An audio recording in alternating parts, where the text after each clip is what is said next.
जय माता रानी दोस्तों, माँ भगवती दुर्गा की कृपा सदैव आप और आपके समस्त परिवार पर बनी रहे। तुलसी विवाह सनातन धर्म में बहुत महत्वपूर्ण माना जाता है और तुलसी विवाह करते हैं कार्तिक मास की शुक्ल पक्ष की एकादशी तिथि पर, द्वादशी तिथि पर। और अगर आप किसी कारणवश एकादशी और द्वादशी में तुलसी विवाह नहीं कर पाते हैं तो एकादशी से पूर्णिमा तक किसी भी दिन तुलसी विवाह आप कर सकते हैं। ठीक है। आषाढ़ मास की शुक्ल पक्ष की एकादशी तिथि देवशयनी एकादशी पर भगवान श्री हरि विष्णु योग निद्रा की अवस्था में जाते हैं और फिर पूरे 4 महीने तक, जिसे हम कहते हैं चातुर्मास, इन चातुर्मास में भगवान श्री हरि विष्णु योग निद्रा की अवस्था में रहते हैं। तो इन चातुर्मास के 4 महीनों में किसी भी प्रकार का शुभ और मांगलिक कार्य सनातन धर्म में वर्जित माना गया है, जैसे कि विवाह, गृह प्रवेश, मुंडन या फिर जनेऊ इत्यादि। किसी भी प्रकार के शुभ और मांगलिक कार्य सनातन धर्म में चातुर्मास के दौरान नहीं करते हैं। और जब भगवान श्री हरि विष्णु कार्तिक मास की शुक्ल पक्ष की देव उठनी एकादशी, जिसे देव प्रबोधिनी भी कहते हैं, इस एकादशी पर योग निद्रा की अवस्था से बाहर आते हैं, जागृत अवस्था में आते हैं, तो भगवान श्री हरि विष्णु के शालिग्राम स्वरूप का विवाह करवाते हैं तुलसी महारानी के साथ। और इसी के साथ ही सभी प्रकार के शुभ और मांगलिक कार्य प्रारंभ हो जाते हैं। और इसीलिए कार्तिक मास की शुक्ल पक्ष की देव उठनी एकादशी विशेष रूप से बहुत महत्वपूर्ण मानी जाती है।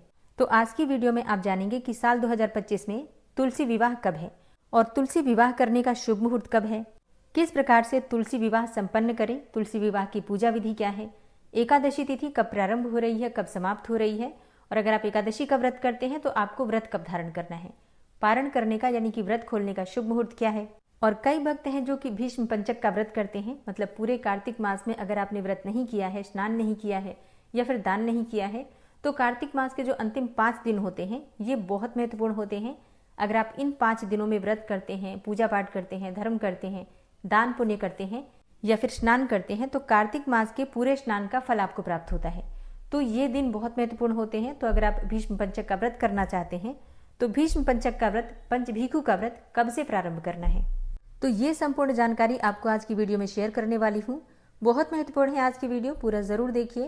और अगर वीडियो अच्छी लगे तो इसे लाइक भी जरूर कीजिए, क्योंकि आपके लाइक्स, आपके कमेंट्स मेरे लिए बहुत महत्वपूर्ण होते हैं। यही एकमात्र जरिया है जिनसे मुझे पता चलता है कि आपको ये वीडियो अच्छी लगती है और आपके लिए ये वीडियो उपयोगी है। तो अगर वीडियो अच्छी लगे तो लाइक तो जरूर ही किया कीजिए। तो सबसे पहले जान लेते हैं कि एकादशी कब है, क्योंकि एकादशी और द्वादशी के दिन ही तुलसी विवाह करते हैं। तो देखिए, कार्तिक मास की शुक्ल पक्ष की एकादशी तिथि प्रारंभ होगी 1 नवंबर को सुबह 9:11 पर और एकादशी तिथि का समापन होगा 2 नवंबर को सुबह 7:31 पर। तो ऐसे में एकादशी व्रत को लेकर ही लोगों के मन में बहुत सारे संशय हैं। कई भक्त हैं जो कि 1 नवंबर को ये व्रत धारण करना चाहते हैं, मतलब अगर वो किसी भी समुदाय को मानते हैं, किसी विशेष समुदाय से जुड़े हुए हैं, तो उस समुदाय की परंपरा के अनुसार 1 नवंबर को व्रत कर रहे हैं। और कई भक्त हैं जो कि 2 नवंबर 2025 को एकादशी का, देव उठनी एकादशी का व्रत करेंगे। मतलब अपनी अपनी मान्यताओं के अनुसार, या यूं कह लें कि जहां से आप जुड़े हुए हैं उस परंपरा के अनुसार व्रत कर रहे हैं। तो अगर आप किसी भी विशेष समुदाय से जुड़े हुए हैं तो आप उनके अनुसार निश्चित रूप से व्रत कर सकते हैं। जिस दिन भी वहां पर व्रत हो रहा है उसके अनुसार आप लोग कर सकते हैं। लेकिन अगर शास्त्रों की माने तो दशमी युक्त एकादशी को श्रेष्ठ नहीं माना गया है। मतलब कहा जाता है कि दशमी युक्त एकादशी करने से पुण्य जो हमारे होते हैं वो नष्ट हो जाते हैं, और जिस एकादशी में द्वादशी मिली हुई होती है उसे श्रेष्ठ माना जाता है। तो ऐसे में 2 नवंबर 2025 को द्वादशी युक्त एकादशी है। तो ऐसे में अगर आप व्रत करने के अनुसार से देखें, मतलब शुद्ध एकादशी देखें, तो आपको 2 नवंबर 2025 को शुद्ध एकादशी या द्वादशी युक्त एकादशी प्राप्त हो रही है, जो कि श्रेष्ठ है। तो व्रत अगर आप करते हैं तो 2 नवंबर को करें, ज़्यादा श्रेष्ठ होगा। लेकिन फिर भी इस बात का ध्यान रखना आवश्यक है कि अगर आप किसी भी गुरु परंपरा से जुड़े हैं या किसी विशेष समुदाय से जुड़े हुए हैं, तो वहां से आपको जो भी आदेश मिलता है उसके अनुसार आप एकादशी व्रत करते हैं तो आपको कोई भी दोष नहीं लगता है, क्योंकि आप गुरु परंपरा का पालन कर रहे हैं तो आप दोष के भागी नहीं बनते हैं। तो ये तो एकादशी की बात हो गई। अब अगर आप व्रत कर रहे हैं तो पारण कब करेंगे? देखिए, अगर आप 1 नवंबर को व्रत करते हैं तो आपके लिए पारण का शुभ मुहूर्त होगा 2 नवंबर 2025 को दोपहर में 1:11 से दोपहर में 3:23 तक। दोपहर में पारण क्यों करें? क्योंकि देखिए, हरिवासर की समाप्ति के बाद ही व्रत का पारण करते हैं और 2 नवंबर 2025 को हरिवासर की समाप्ति का समय है दोपहर में 12:55 पर। ठीक है। तो हरिवासर की समाप्ति के बाद जो शुभ मुहूर्त आपको प्राप्त हो रहा है वो यही है, दोपहर में 1:11 से दोपहर में 3:23 तक। इस समय में आप अपना व्रत का पारण कर सकते हैं। तब तक आप फलाहार इत्यादि कर सकते हैं। ठीक है, सुबह का दान वगैरह कर लीजिएगा, पूजा कर सकते हैं, सभी कार्य कर सकते हैं।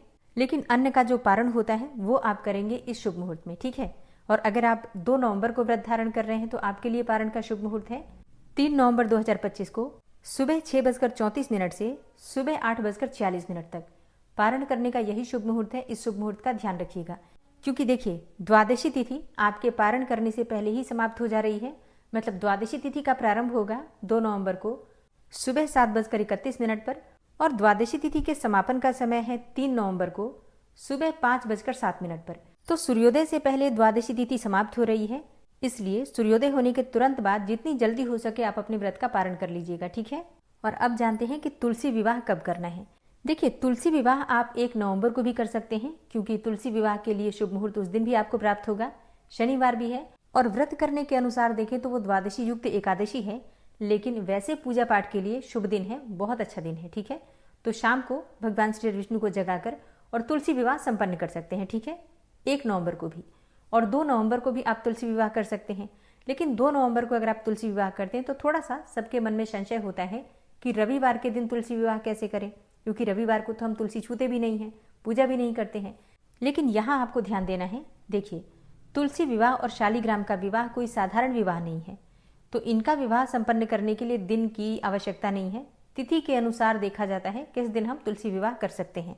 तो ऐसे में देखें तो 2 नवंबर को द्वादशी युक्त एकादशी है, सुबह थोड़ी देर एकादशी है, फिर पूरे दिन और रात्रि की द्वादशी है।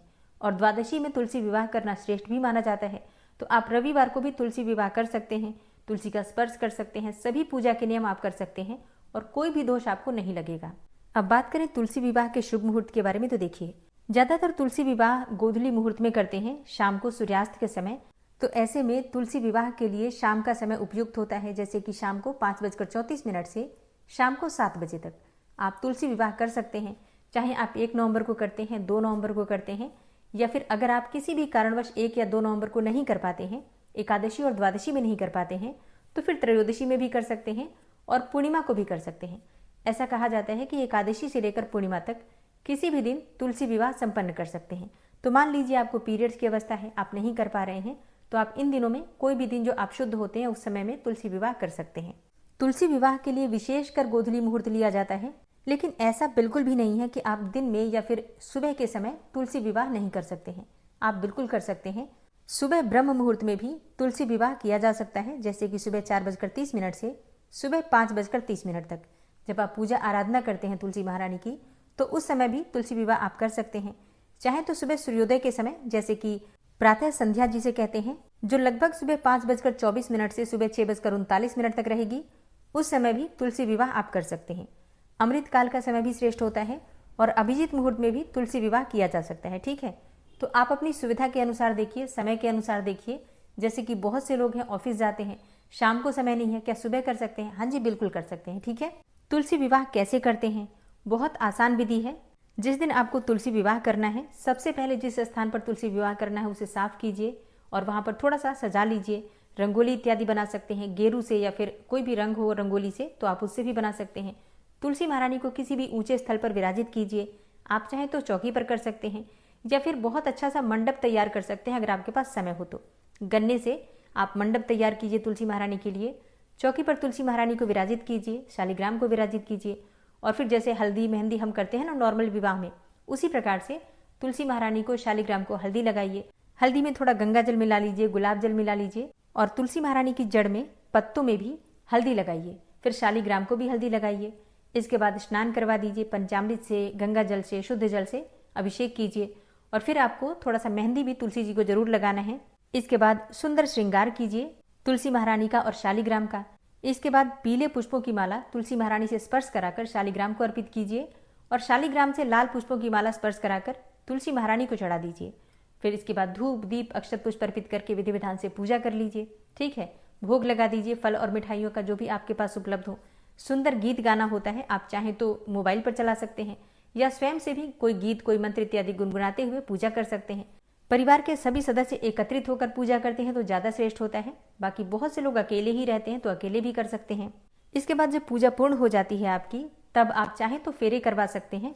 फेरे करवाने के लिए आप शालिग्राम को उनकी चौकी के साथ या फिर आसन के साथ उठा लीजिए और तुलसी महारानी के चारों तरफ 7 बार परिक्रमा कर सकते हैं। और अगर आप पति पत्नी दोनों मिलकर पूजा कर रहे हैं तब तो दोनों ही उठा सकते हैं तुलसी महारानी को और शालिग्राम को। मतलब आपके पति शालिग्राम को ले लें और आप तुलसी महारानी को ले लीजिए, और पति पत्नी दोनों मिलकर परिक्रमा करवा सकते हैं, मतलब फेरे करवा सकते हैं। 7 परिक्रमा 7 फेरे करवा लीजिए। तो ऐसा अगर आप कर पाते हैं तब तो अत्यंत ही श्रेष्ठ है। और अगर आप फेरे नहीं भी करवाते हैं तो भी कोई बात नहीं, बस विधि विधान से पूजा कर लीजिए। जैसे मैंने आपको बताया पूजा की विधि तक, वहां तक पूजा करवा लीजिए। स्वयं परिक्रमा कर लीजिए तुलसी महारानी का और शालिग्राम का कम से कम 11 बार। इसके बाद तुलसी महारानी और शालिग्राम की आरती कर लीजिए। ठीक है। इसके बाद वहीं बैठकर मंत्रों का जप आप कर सकते हैं, जैसे कि विष्णु सहस्त्रनाम का पाठ कर सकते हैं, तुलसी चालीसा। ठीक है। अपनी इच्छा के अनुसार कोई भी मंत्र, कोई भी स्तोत्र पाठ आप कर सकते हैं। ठीक है। इसके बाद शालिग्राम की और तुलसी महारानी की आरती कीजिए, क्षमा प्रार्थना कीजिए, और जो भी आपने भोग माता रानी को अर्पित किया है प्रसाद स्वरूप में परिवार के सदस्य ग्रहण कर सकते हैं। तो ये तो बहुत संक्षिप्त में मैंने आपको बताया। विस्तृत विधि में आपसे शेयर करूंगी, आप लोग आने वाली वीडियो जरूर देखिए। और अब जानते हैं कि भीष्म पंचक का व्रत अगर आप कर रहे हैं तो भीष्म पंचक का व्रत आपको कब से करना है। देखिए, भीष्म पंचक का व्रत करेंगे 1 नवंबर 2025 से, मतलब 1 नवंबर 2025 से प्रारंभ करेंगे। एकादशी ही मानी जाएगी उस दिन, क्योंकि पूरे दिन और रात्रि की एकादशी है। तो भीष्म पंचक का व्रत 1 नवंबर से प्रारंभ कीजिए और इसका समापन होगा 5 नवंबर 2025 को, क्योंकि इसी दिन पूर्णिमा हमें प्राप्त हो रही है। भीष्म पंचक व्रत की संपूर्ण विधि, संपूर्ण नियम, किस प्रकार से व्रत करना है, कौन से नियम का पालन करना है, स्नान कब करेंगे, दान किन चीजों का करेंगे, और व्रत करते हैं तो व्रत में आपको क्या खाना है, कब खाना है, कैसे खाना है, ये सारी जानकारी आपको आने वाली वीडियो में मिल जाएगी। इसलिए आने वाली वीडियो जरूर देखिए। और अगर आपका कोई भी प्रश्न हो पंचभीखु व्रत या फिर तुलसी विवाह या फिर देव उठनी एकादशी व्रत से संबंधित, तो आप लोग प्रश्न कीजिए कमेंट बॉक्स में, जल्दी ही आपके प्रश्नों के उत्तर आपको मिल जाएंगे। और हाँ, अगर आप आंवला नौमी के विषय में जानना चाहते हैं तो चैनल पर वीडियो अपलोड हो चुकी है, जरूर देख लीजिए। ये वीडियो आपको कैसी लगी कमेंट बॉक्स में जरूर बताइए। वीडियो अच्छी लगी हो तो लाइक कीजिएगा, संभव हो तो शेयर भी कीजिएगा, और चैनल पर पहली बार आए हैं तो सब्सक्राइब करके बेल आइकन को जरूर प्रेस कर लीजिए अगर आपको आज की वीडियो अच्छी लगी है तो। मिलती हूँ मैं आपसे अगली वीडियो में, तब तक के लिए जय श्री राधे।